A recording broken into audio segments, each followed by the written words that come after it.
Thank you for being here for our variety contender conversation, because we know that Foxcatcher is going to be a contender this year and that Jess is going to be up there for production designer. What an amazing, amazing job.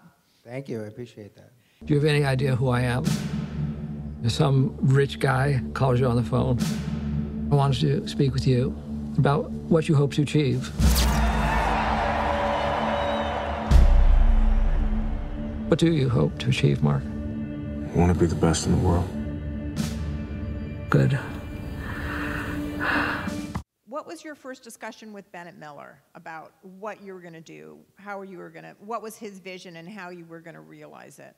This is my third movie with Bennett, but I believe our first interaction was before Moneyball. We took a trip to Valley Forge in the middle of winter. The wintry feeling and the stark look and the monochromatic feel and the crispness of the air.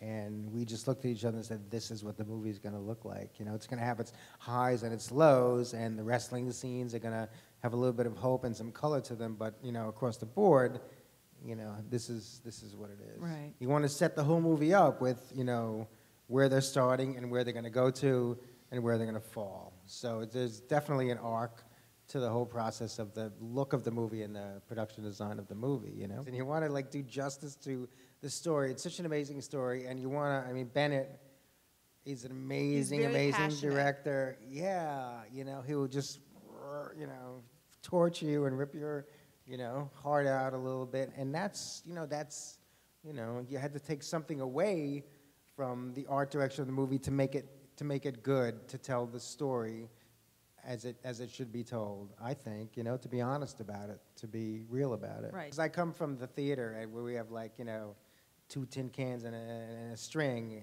to make something happen. So, you know, I'm not super high maintenance at all, and I'm you know, I just want to tell a story with the look of a movie, and I don't want to upstage it, and, you know, that's what it is. So they hired me and sort of have gotten along ever since. When I was watching it, since there are these 3 major characters, are you trying to externalize the character? Like when you see Mark Schultz's awful apartment building, are we supposed to see him in that?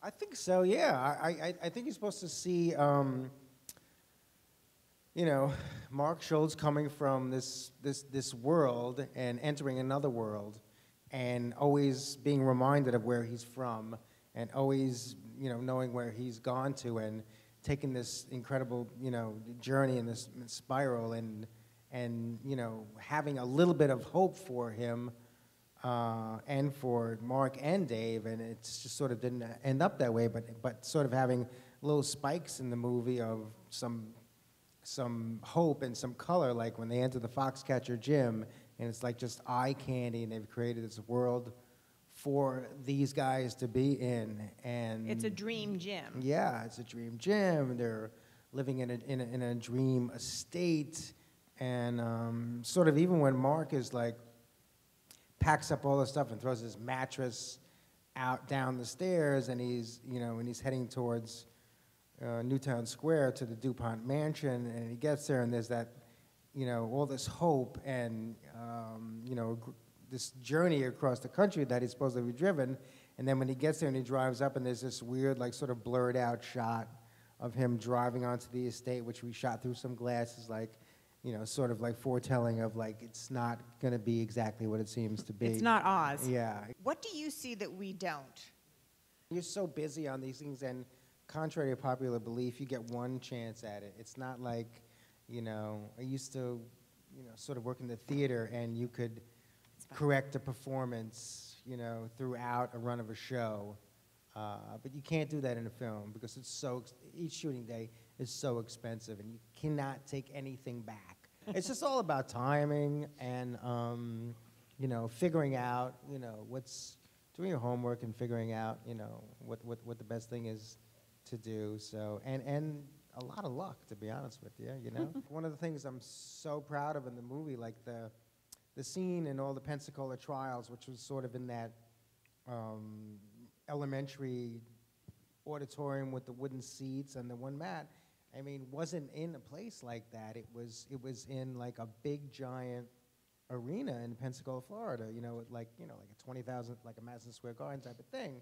But I found this arena, and I told Ben, and I said, this is the trials. Why, you know, it's like all that jazz and Bob Fosse. It's their auditioning to get to the next level. What about making it a much more intimate affair?